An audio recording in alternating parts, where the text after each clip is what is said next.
કદાચ શ્રદ્ધાબેન અને ભાવિનભાઈ વાત કરતો હતો કે હું અહીંયા બેસી ગયો છું ને, આની મને ખબર નથી જતું ભાઈ કે હું અહીંયા કેમ પહોંચી ગયો. આજે આ 33 વર્ષની ઉંમરમાં મારી આ 92મી કથા અને ઠાકોરની કૃપાથી 2021 સુધીના કથાના મુહૂર્ત આપેલા. હવે મને ખબર નથી કેમ પહોંચી ગયો અહીંયા. નકર હું તો ક્યાંનો ક્યાંય રખડતો હતો, ક્યાંનો ક્યાંય ભણતો હતો. કાલ જ મેં હજી વાત કરતો હતો ઉતારે કે હું બરોડા ભણ્યો, વડોદરા ભણ્યો અને હું આમ લાગે કેટલું ભણ્યો કોને ખબર. હું એક એરોનોટિક્સ એન્જિનિયર છું સાહેબ. 7 વર્ષ કોલેજમાં પ્રોફેસર તરીકે નોકરી કરી, 2 વર્ષ પ્રાથમિક શાળામાં નાના છોકરાઓનો પ્રિન્સિપાલ રહ્યો. પણ છેલ્લા 5 વર્ષથી જતુભાઈ થઈ ગયું કે બસ હવે ભાગવત સિવાય ઉદ્ધાર નથી, મારે ભાગવત સિવાય કશું ન જોઈએ. તમામ વસ્તુઓથી મેં રિઝાઇન આપી અને હું ભાગવતને લઈને નીકળી પડ્યો છું સાહેબ. 2004ની સાલમાં હું એન્જિનિયર કમ્પ્લીટ થયો.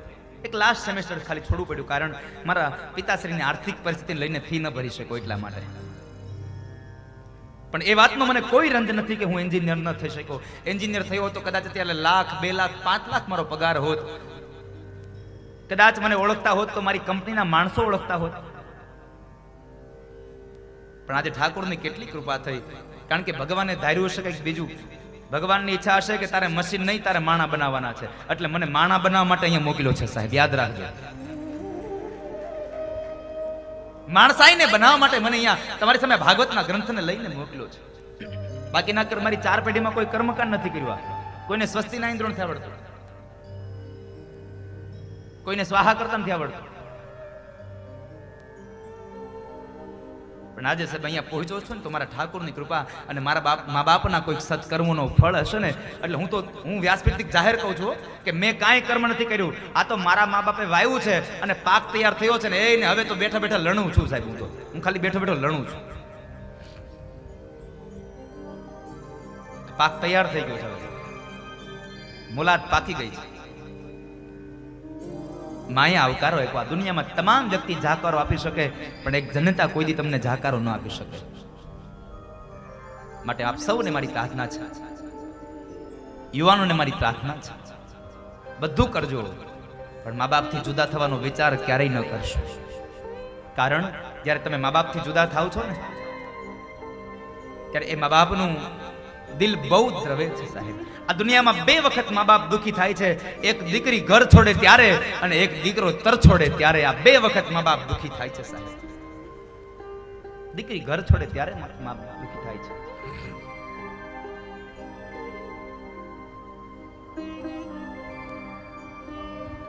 માએ એને સાંત્વના આપીને પ્રસૂતિએ શાંત કર્યા. ફરી પાછા ભવાની ઊભા થયા અને ગયા યજ્ઞશાળામાં. ત્યાં જઈને જોવે છે તો તમામ દેવી દેવતાઓના આસનને જોયા, ભગવાન શિવનું સ્થાપન ન જોયું. એટલે એ જ સમયે ભવાનીએ 13 શ્લોકમાં ભાષણ કર્યું અને 13 શ્લોકના ભાષણને લઈ અને એક શ્રાપ આપ્યો આ જગતને કે હે સભાસદો સાંભળો, જેણે જેણે ભગવાન શિવની નિંદા કરી છે એને તો શિવ નિંદાનું ફળ મળજો, પણ જેણે જેણે નિંદા સાંભળી છે એને પણ ફળ મળજો. અને ત્યારથી આ દુનિયાને શ્રાપ લાગી ગયો કે નિંદા કરે એને પાપ અને નિંદા સાંભળે એને પાપ. એટલે ભગવાનને કેવું, ભગવાન કોઈ દિવસ મારાથી કોઈની નિંદા થાય નહીં અને કોઈ દિવસ કોઈની મારની નિંદા કોઈની સાંભળું નહીં. ભવાની આવેશમાં આવી, ખૂબ દુઃખ લાગ્યું એટલે પોતાના જમણા પગના અંગૂઠામાંથી ક્રોધાગ્નિ ઉત્પન્ન કર્યો અને ભવાની યજ્ઞશાળામાં બળી મર્યા છે. પોતાના દેહનો ત્યાગ કર્યો, હાહાકાર મચી ગયો. નંદી આદિ ગણો આવી ભગવાન શિવને કહે છે પ્રભુ ગજબ થયો. ભગવાન કહે છે શું થયું નંદી? પ્રભુ માં ભવાનીએ પોતાના દેહનો ત્યાગ કર્યો. જ્યાં ભવાનીએ દેહનો ત્યાગ કર્યો ભગવાન શિવે સાંભળ્યું. ભગવાને પોતાની જટાને ખોલી, ભગવાનની આંખનો રંગ બદલી ગયો. એક વાળને તોડી પથ્થર પર પછાડ્યો, વીરભદ્રને ઉત્પન્ન કર્યો. વીરભદ્રને કહે છે કે જાઓ દક્ષ પ્રજાપતિના યજ્ઞનો ધંસ કરી નાખો. વીરભદ્રએ આવી અને તમામ સામગ્રીઓ છિન્ન ભિન્ન કરી. કેટલાય ઋષિમુનિઓને મારે છે, કેટલાયના દાઢી ખેંચી, કોઈના દાંત તોડ્યા છે, કોઈ કેના હાથ તોડ્યા, કોઈ કેના કપાળ તોડ્યા. અને અંતમાં દક્ષનું મસ્તક ઉતારી લઈ અને યજ્ઞમાં હોમી દીધું છે. દેવતાઓ દર દર ભટકે છે. ભગવાન બ્રહ્મા પાસે ગયા. આ બાજુ ભગવાન શિવ ભવાનીના શબ્દને લઈ અને પોતે કૈલાસમાં આવ્યા. ઉત્તરથી દક્ષિણ, દક્ષિણથી ઉત્તર, ઉત્તરથી દક્ષિણ થઈ રહ્યા છે.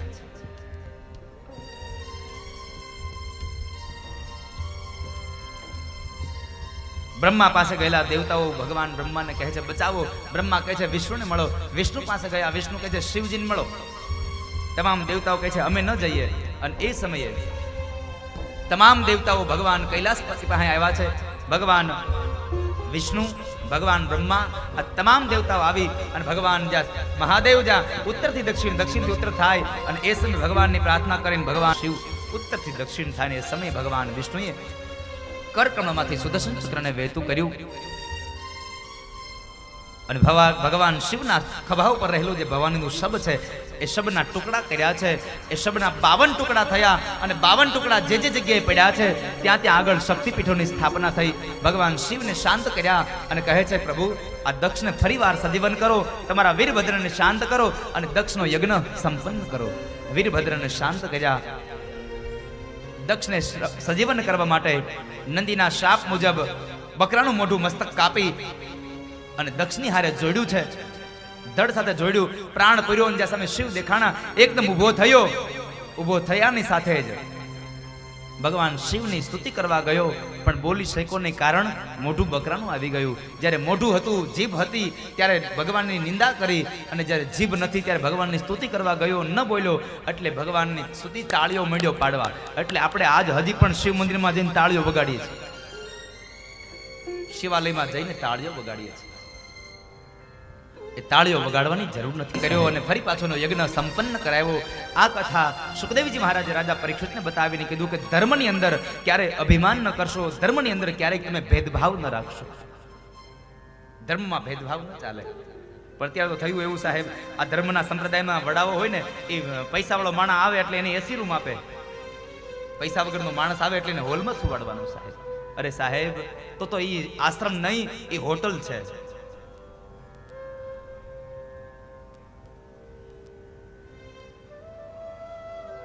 જાઓ ગિરનારમાં કાશ્મીરી બાપુના આશ્રમમાં ખબર પડે.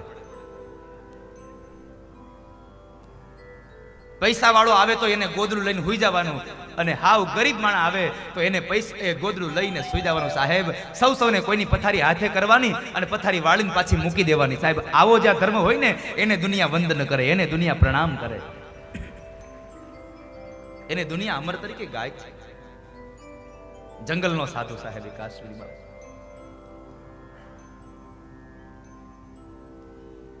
સાધુ તો ભાવનો ભીખો હોય, પૈસાનો નહીં સાહેબ. એટલે મારો એક સુફી સંત લખે જેને સાધુને પૈસાની હામ નથી એ સાધુ છે સાહેબ. સાધુ તો ભાવનો ભીખો હોય. ત્યારબાદ ધ્રુવ પ્રકરણની કથા છે. 5 વર્ષનો બાળક ભગવાનને ભજવા માટે વયો જાય. અત્યારે 50 વર્ષનો માણસ ભગવાનને ન ભજે. ઉત્તાનપાદ રાજા છે, મનુ મહારાજના દીકરા ઉત્તાનપાદ. એને 2 રાણીઓ, સુરુચિ અને સુનીતિ. આ 2 રાણીઓ એમણે સુનીતિના દીકરા ધ્રુવજી મહારાજને રાજગાદીમાં એના બેઠેલા બાપના ખોળામાં જ્યારે એની માં અપરમાએ સુરુચિએ ન બેસવા દીધો ત્યારે એને મેણું માર્યું કે જા ભગવાનને ભજ અને ભગવાન મળે તો તને કહેજે કે મારા કુખથી જન્મ આપે તો તું આ તારા પિતાશ્રીની ગોદમાં બેસી શકે.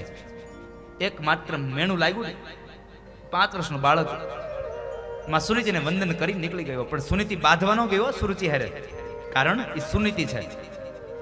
અને બીજી હોત તો તરત બાંધવા ગઈ હોત કે હું રાણી છું, બેહવા દે મારા દીકરાને. પણ આ તો સુનીતિ છે, સંસ્કારની ભળેલી એક નારી છે. અને સંસ્કાર તો મામાં ભરેલા હોવા જોઈએ. અને સંસ્કાર જો માની અંદર ન હોય તો દીકરામાં કોઈ દી સંસ્કાર ન આવે સાહેબ. આ વાત યાદ રાખજો. માની અંદર સંસ્કાર ન હોય તો દીકરામાં ન આવે. બહુ ટૂંકી કહેવત છે કે કુવામાં હોય ને તો વેડામાં આવે. કુવામાં ન હોય તો વેડામાં ક્યાંથી આવે? માટે અત્યારે તમામ માતાઓને મારી પ્રાર્થના છે કે બાળકને અંદર સંસ્કારનું સિંચન કરવું એ પ્રથમ જવાબદારી તમારી છે. માટે તમારી અંદર સંસ્કારને સિંચન કરવું એ પણ જવાબદારી તમારી છે. તમારી અંદર સંસ્કાર હોવા જોઈએ. તમારી અંદર સંસ્કાર નહીં હોય અને પછી બાળકને આપણે સંસ્કારી બનાવવાના પ્રયત્નો કરતા છું, ક્યાંથી સંસ્કારી બને? એક નાનું ઉદાહરણ આપી દો તમને, જુઓ કે માની અંદર હોય એવું દીકરામાં આવે. એક ગામડામાં એક 5 વર્ષના બાળકને એની માએ ભણવા માટે બેસાડ્યો. જ્યારે 5 વર્ષના બાળકને ભણવા માટે બેસાડ્યો, 1 દિવસ 2 દિવસ 3 દિવસ એમ 5-7 દિવસ ગયા. એટલે દીકરો બરાબર સ્કૂલે જતો આવતો થઈ ગયો ને, એટલે એક દિવસના સાંજે માએ કીધું, બેટા લાવ તારું દફતર, પાટી પેન આપ, હું તને લેસન કરાવું. દીકરાએ પાટી આપી, પેન નો આપ્યો. માએ કીધું પેન આપ. દીકરો કે પેન નથી. માને એમ કે પેન ખોવાઈ ગયું, ભણવા હજી નવો બેહાડ્યો છે, ખોઈ નાખ્યું છે. વળી માએ નવું પેન આપ્યું, નવું ભણવા મોકલ્યો. બીજે દી આવ્યો, બીજે દી દફતર લાવ બેટા દફતર લેસન કરાવું. માને પાટી આપે, પેન નો આપે. આવું 2-5 દિવસ થયું. એટલે રોજ પેન ખોઈને આવતો હશે. એમાં એક વખતના સમય માને ખબર પડી કે આ પેન ખોઈને નહીં, આ પેન ખાઈને આવે છે. આ પેન ખાઈ જાય છે. પેન ખાઈ જાય છે ખબર પડી ગઈ ને, એટલે માં જરાક આકરા સ્વભાવની હતી. એટલે શિક્ષક માટે ન બોલવાના શબ્દ બોલે છે. માસ્તર હાવ ખોટા છે, હરામનો પગાર લે છે, છોકરાઓને ભણાવતા નથી, આ છોકરા પેન ખાતા શીખી ગયા, આમ છે તેમ છે, ન બોલવાના શબ્દો માસ્તર માટે બોલે છે. બીજા દિવસે સવારે કહે છે, હાલ તને મૂકવા આવું. અને એક હાથમાં છોકરાનું દફતર અને એક હાથમાં છોકરાનું બાવડું પકડ્યું અને ગામની બજાર વચ્ચે હળકતું ટીપણું નીકળ્યું.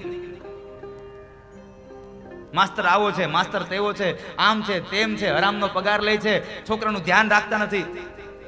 સ્કૂલના પટાંગણમાં આવ્યા, માસ્તરને જોઈ ગયા, ત્યાંથી મીંડા જોર જોરથી રાડું પાડવા. માસ્તર જોઈ ગયા, ઓહો હો, આજ તો હળકતું ટીપણું આવે છે. એ નજીક આવ્યા, બેન શું છે? અરે પણ આ છોકરા પેન ખાતા શીખી ગયા, તમે આમ છો તેમ છો, હરામનો પગાર લ્યો છો, ધ્યાન રાખતા નથી. માસ્તર કે તારો છોકરો પેન નો ખાય એનું ધ્યાન માર રાખવું. પણ માસ્તર કીધું, અત્યારે કઈ બોલીશ ને તો એક તો આ ટીપણું હળગે છે અને એમાં આહુતિ પડશે, એટલે વળી પછી વધારે ભભૂકશે. એટલે માસ્તર કઈ બોલ્યા નહીં. કે છે, બેન તમે શાંત થાવ, હું તમારા છોકરાને સમજાવી દઈશ, હવે પછી પેન નહીં ખાય. તોય બોલતા બોલતા સમજાવી દેજો. આમ કે માંડ વળાયું ટીપણું. ટીપણું ગયું. છોકરાને બોલાવ્યો, એટલે અહીંયા તો તને પેન ખાવાનું મેં શીખડાવ્યું? છોકરો કે નહીં, પેન તું ખા, તારી માં અમને ધકે, અમારે નો સાંભળવાના શબ્દ સાંભળવા, આ તને પેન ખાવાનું તું શીખો ક્યાંથી? છોકરાએ જવાબ આપ્યો છે, સાહેબ મારી માં ઘેરે બેઠી બેઠી ભૂતડો ખાય તો હું પેન નો ખાવ? ધ્રુવજી મહારાજ ભગવાનને ભજવા માટે માં સુનીતિ પાસેથી રજા લઈ મધુવનમાં જાય છે. 6 મહિના સુધી એને ભગવાનનું ભજન કર્યું અને એમાં ભગવાન એના પર પ્રસન્ન થયા. ભગવાન ચતુર્ભુજ નારાયણ પ્રગટ થયા, સામે આવીને ઉભા રહ્યા. પણ ધ્રુવની આંખો બંધ છે. ભગવાનનું રૂપ કેવું છે તો વેદ અને પુરાણ કહે છે, અંદર શંખ ચક્ર ગદા પદ્મ જેને ધારણ કર્યા છે. ધ્રુવજી મહારાજને હૃદયમાં દર્શન આપ્યા અને ભગવાન અંતર ધ્યાન થયા ને, એટલે ધ્રુવજી રોયા છે, ક્યાં ગયા ભગવાન, ક્યાં ગયા? અને જે આંખ ખોલે ને તો એ જ રૂપ સામે ઊભું છે. અને 2 હાથ જોડી અને 5 વર્ષનો ધ્રુવ ભગવાનની પ્રાર્થના કરવા જાય, પણ બોલી ન શક્યો. એટલે શું કર્યું ભગવાને? પોતાના હાથમાં રહેલો જે શંખ છે એ શંખ ધ્રુવના કપાળમાં અડાડ્યો. શંખ એ વિદ્યાનું પ્રતીક છે. ધ્રુવના કપાળમાં જ્યાં એ શંખ અડાડ્યો અને ધ્રુવજી મહારાજ જણે વેદનો જ્ઞાતા બ્રાહ્મણ ભગવાનની સ્તુતિ કરે એમ બૈરાગીમાં સ્તુતિ કરી. જાણે એ એક વેદનો જ્ઞાતા બ્રાહ્મણ હોય એમ ભગવાનની સ્તુતિ કરી. ભગવાનને વંદન કર્યા છે. પ્રભુ આપની કૃપાથી હું બોલી શકું, આપની કૃપાથી હું ચાલી શકું, આપની કૃપાથી હું જમી શકું, આપની કૃપાથી હું સૂઈ શકું, આપની કૃપાથી મારું જીવન ચાલે છે. અને આમ પણ આપણે ભગવાનની કૃપાથી જીવન ચાલે છે. આપણું ધાર્યું કઈ ન થાય. એમાં તમારી ઈચ્છાથી તમે જમી શકો, તમારી ઈચ્છા તમે પચાવી ન શકો. ભગવાન કહે છે તારી ઈચ્છા થાય ને તો તારે જેટલું જમવું હોય એટલું જમી શકે, પણ જો હું તારા પેટમાં જઠરાગ્નિ તરીકે ન આવું ને તો પછી તું ઊભા રોડે સોડાની દુકાન ગોતવા માંડ. આમ મારી કૃપા છે.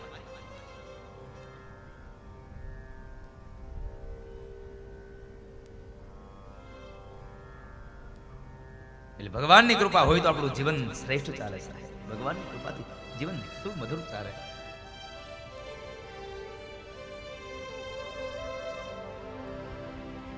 માટે ઈશ્વરનો આભાર માનવો. ભગવાન કહે છે માગ ધ્રુવ શું આપું? ભગવાન પાસે ધ્રુવજી મહારાજે કઈ ન માંગ્યું. અને મેં ગઈકાલે કે આગળના દિવસમાં વાત કરી હતી, ભગવાન કો ચાહો લેકિન ભગવાન સે કુછ ન ચાહો. ભગવાન પાસે કોઈ દિવસ માગવું નહીં, કારણ કે માગવામાં ખોટ જાય. માગો એમાં ખોટ જાય. એટલે તો મેં કોઈ દિવસ કોઈને જો કહેતો નથી તમારે મને આટલા પૈસા દેવાના નહીં. આપણે ખોટનો ધંધો કરવો શું કામ જોઈએ? હે ભગત, ખોટનો ધંધો કરવો શું કામ ભાઈ?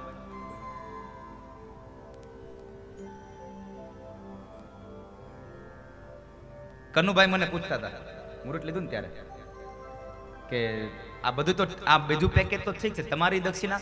એટલે મેં કીધું મારે કઈ તમને કહેવું નથી, તમને જે સારું લાગે 7 દિવસ હું કથા વાંચું, પછી તમને જે સારું લાગે એ મને આપજો. તમને એમ લાગે કે આ દાદાની આ લાયકાત છે એટલે આ પ્રમાણે આપવું જોઈએ. આપણે તમારું અંદર આત્માથી રાજી થવાય એ અપાય. તો મને કે ના ના કયો તો ખરા. મેં કીધું ના, હું શું કામ કહું, મારે ખોટનો ધંધો કરવો એ તમને આજ બતાવી દઉં. હું ખોટનો ધંધો નથી કરતો કોઈ દિવસ. હવે હું કદાચ એને કહું કે કનુભાઈ તમારે મને 2.5 લાખ રૂપિયા આપવાના, 3 લાખ રૂપિયા આપવાના, 5 લાખ રૂપિયા આપવાના, અને કનુભાઈ નક્કી કર્યું કે મારે દાદાને 11 લાખ દેવા, તો મારે તો કાયદેસરના 6 લાખની ખોટ ગઈ ને. આ ખાલી સાંભળવા પડતું છો, તમે મૂંઝાઈ જતા ને. જોકે કોઈ ઉપાધિ નથી, ઠાકોરજીની પૂર્ણ કૃપા છે આ પરિવાર ઉપર. પણ મારો કહેવાનો ભાવાર્થ છે, માગવાથી માણસનું માન ઘટે છે. ભગવાન પાસે કોઈ દિવસ માગવું નહીં, અને નો માગો ને એમાં તમને વધારે મળે. તમે માગી માગીને કેટલું માગો? ધ્રુવજી શેના માટે આવ્યા હતા? મારા પિતાશ્રીની ગોદમાં મને બેહવા મળે. કેટલી વાર? 1 વાર. આના માટે જ આવ્યા હતા ને. ભગવાને શું આપ્યું જોજો, કેટલા જેકપોટ લાગી ગયા એને. ભગવાન પાસે ધ્રુવજી માગ્યું નહીં, એટલે ભગવાને સામે ચાલીને કીધું કે ધ્રુવ, તારે જે તારા પિતાશ્રીની ગોદમાં બેસવું હતું ને, એ તારા પિતાશ્રીની ગોદમાં નહીં, તારો પિતાશ્રી જે રાજગાદી ઉપર બેઠો હતો એ રાજગાદી ઉપર હું તને બેસાડું છું, અને 1 વર્ષ માટે નહીં, હું તને 36,000 વર્ષ માટે રાજા બનાવું છું. પેલું 36,000 વર્ષનો રાજા બનાવ્યો. બીજો જેકપોટ કે જ્યારે તારો અંત સમય આવશે ત્યારે તને મારું દિવ્ય વિમાન લેવા આવશે. આ બીજો જેકપોટ. અને ત્રીજો જેકપોટ આપ્યો કે તારા મૃત્યુ થયા પછી ધ્રુવ, હું તને આકાશમાં અવિચળ પદ આપું છું, અને સપ્તર્ષિઓ તારી પરિક્રમા કરશે. હવે આનાથી વિશેષ ભગવાન આપે કેટલું? તમે માગ્યું હોત તો હું માગત. મને મારા પિતાશ્રી